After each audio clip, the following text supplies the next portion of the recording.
مرگم هر که شیون کند از دور برم دور کنید. همه را مست و خراب از می انگور کنید.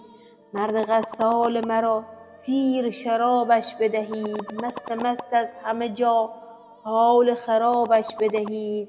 بر مزارم مگذارید بیاید واعظ. پیر میخانه بخواند غزلی از حافظ. جای تلقین به بالای سرم دف زنیم. شاهدی رقص کند جمله شما کف زنیم. روز مرگم وسط سینه من چاک زنیم. اندر آن دل من یک قلم تاک زنیم. بر مزارم بنویسید وفادار برفت. آن جگر سوخته خسته از این دار برفت.